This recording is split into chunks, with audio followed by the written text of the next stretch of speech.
Mansfield 103.2, the home of great music. Ella Langley and Choose in Texas. And he's back.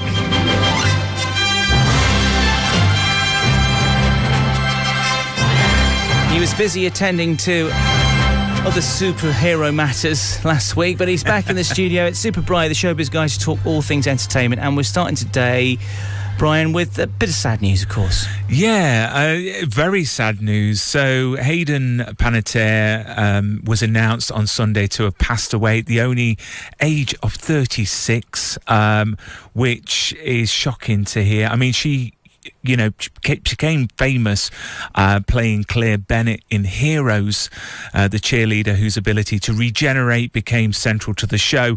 And she later received 2 Golden Globe nominations for playing Juliet Barnes in Nashville, which is also a great show. But very, very sad news. Our thoughts and prayers go out to her husband and daughter, who it's just shocking news. I mean, I met her in Chicago a few years ago, and she's such a wonderful person to speak to, so a loss will be remembered for a long time. Of course, former child star, she brought out a memoir earlier on this year which sort of like laid bare of how difficult it was for her under the glare of a spotlight, when you become famous at such an early age. As you say, such sad news. But there is a bit of good news, isn't there, in the entertainment world at the moment that you can tell us about? Yeah, so Disney do a thing every year called D23, where they gather all the creators, actors, the animation artists, and they celebrate everything Disney. They celebrated Lin-Manuel Miranda at the event as well, because he's wrote a lot of songs for all these amazing Disney projects.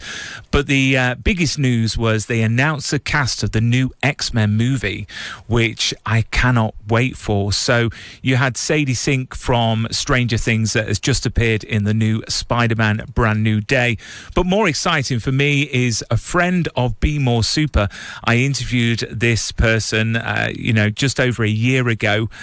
She most recently starred in Obsession. I'm talking about Indy Navarrete, that has been cast as Rogue in the X-Men movie. So I just wanted to say congratulations to Indy.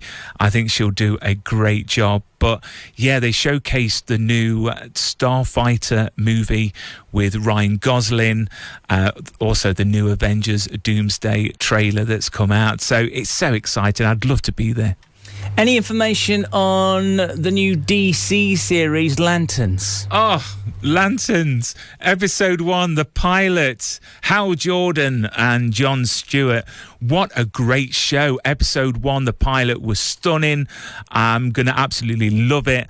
There's a lot of backlash from the fans out there regarding the pilot. What I would say for any fans of DC is relax. We've only had 1 episode, and I'm sure that everything will be all right with Hal. Just wait and see. I think we haven't touched or scratched the surface, as they say, with this show. I just can't wait for the rest. Lanterns available to watch on HBO Max and Now. So you're sticking around for more Showbiz chat. That's SuperBry, the Showbiz guy. But right now, a little bit of this. On this day in music history. It's the 18th of August today, and we're heading back to 1984. George Michael was at number 1 on the UK singles chart with his first solo single. It made George the first person to reach number 1 as a solo artist and a member of a band in the same year. It gave Epic Records UK their first UK million seller, and the song was number 1 in nearly 25 countries, selling over 6 million copies worldwide. What is that song? You'll find out next. Mansfield 103.2, the home of great music. George Michael, Careless Whisper are on this day in music history. Track today. What a great track that was. George Michael's first solo number 1.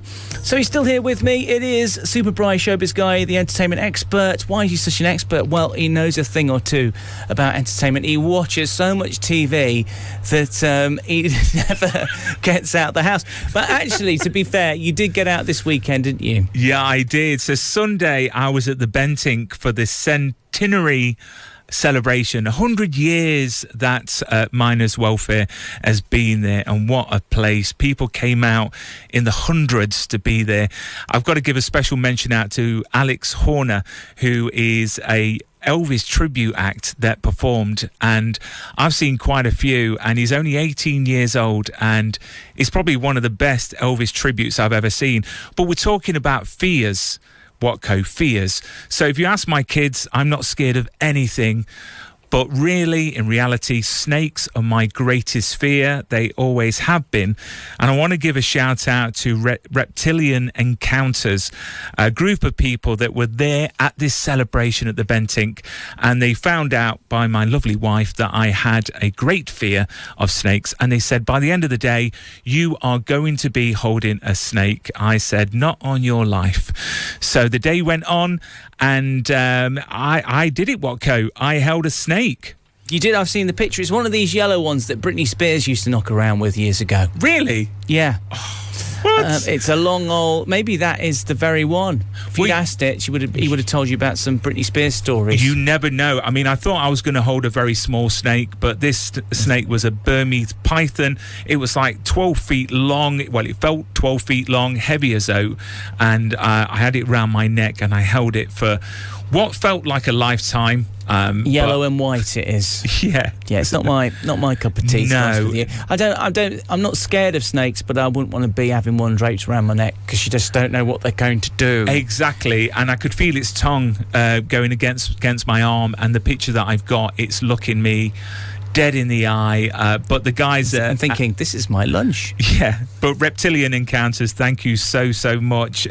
Please follow them on Facebook, because they do birthday parties, believe it or not, which they do spiders as well as snakes. And you're afraid of those too, aren't you? So big time. Right, The Odyssey's become the biggest film of all time at the BFI IMAX in London. So Christopher Nolan's blockbuster has raked in more than £2.6 million in ticket sales at that cinema alone, which holds the UK's biggest screen. Shot entirely with IMAX cameras. Of course, it's an adaptation, you mentioned this a few weeks ago, of Homer's ancient Greek epic starring Matt Damon as Odysseus. Have you seen it yet? I haven't seen it yet. It's too long, isn't it? Do you know what? You won't be able to squeeze it into your life watching TV. I can understand why it's done so well at that cinema, because that cinema, I don't know if you've been there, but the screen sort of surrounds you, curves around you, and the seats are raked in the middle. So if you're going to watch anything in IMAX, I watched Superman Returns there when they introduced 3D for the first time, and they had 20 minutes of the film. So I completely get what you're saying. I understand why it's done so well at that cinema. I think I went to see Fantasia 2000 there. Did you? Which was very, very good, I have to say. Some of the old Fantasia in there, but some new bits as well. Yeah. Which was good. Your one to watch this week. Yes, so Reacher Season 4 is back on Prime. Go and watch it. Jack Reacher now is in New York, and it's just a great show. It's based on the books, of course. Go and watch it. Season 4, the first 3 episodes are available, and episode 4 is available from tomorrow. Who plays Reacher? Alan Ritchson. Now, I have to say, he is exactly like you would expect the character to be out of the books. He's everything that Reacher is in the books. So how come Tom Cruise got to play Reacher? Do you know what? I knew you were going to go down this route, because when Jack Reacher, the movie with Tom Cruise, came out, the amount of comments that said, wait a second, it's not like the books. Yeah, I mean, Tom Cruise is, I think, 5'2". Alan Ritchson, I think, 6'7" or something. Again, it's Tom Cruise. He can do whatever he wants. You're more like Reacher than he is. I'll be honest with you. By the way, Be More Super, of course, it is your YouTube channel that's going from strength to strength. Yes. And you've got all kinds of things taking place on there. This week and next week, can you give us an idea and tell people where they can follow the magic? Yeah, so Be More Super on YouTube, Be More Super on Facebook. Basically, Be More Super everywhere. Give me a follow, like, and subscribe. I'm interviewing quite a few people this week for a film called Clutterbooks, and then next week I've got some guests in from new movies like Crawlers, which is, as you can guess, a film about spiders, which I'm yet to watch. we mentioned you don't like the spiders. No. So yes, if you can't wait until next week to hear SuperBry, then you can find him on YouTube and you can fill your boots, because I think there's thousands of videos on there. There is. Of you talking to loads of celebs and people from the world of TV, streaming, film and beyond. Thank you so much for coming in. Always lovely to see you. And you too. And yes, make sure that you do take a bit of time out from watching the TV, because your eyes are starting to turn a little square, my friend.